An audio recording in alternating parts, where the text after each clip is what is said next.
छवरे महीना खातिर स्वामी गइले विदेशवा। छवरे महीना खातिर स्वामी गइले विदेशवा।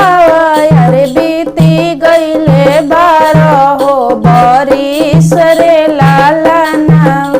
अरे बीती गइले 12 बरिस रे लालना। आचारा के फारी फारी कागज बनवनी। आचारा के फारी फारी कागज बनवनी। अरे बांस के कोइन से कलम रे लालना।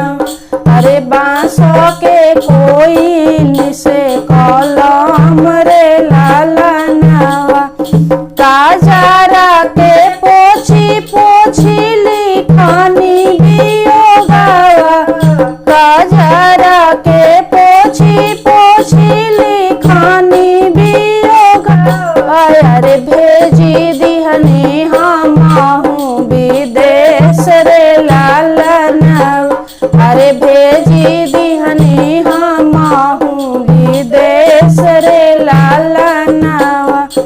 आता ना बचन हरि मोरे पढ़हु ना पवले। आता ना बचन हरि मोरे पढ़हु ना पवले। अरे चली दिहले अपनी नगर रे लालना। अरे चली दिहले अपनी नगर रे लालना। खोला खोला ए धनी बजड़ी के बड़िया।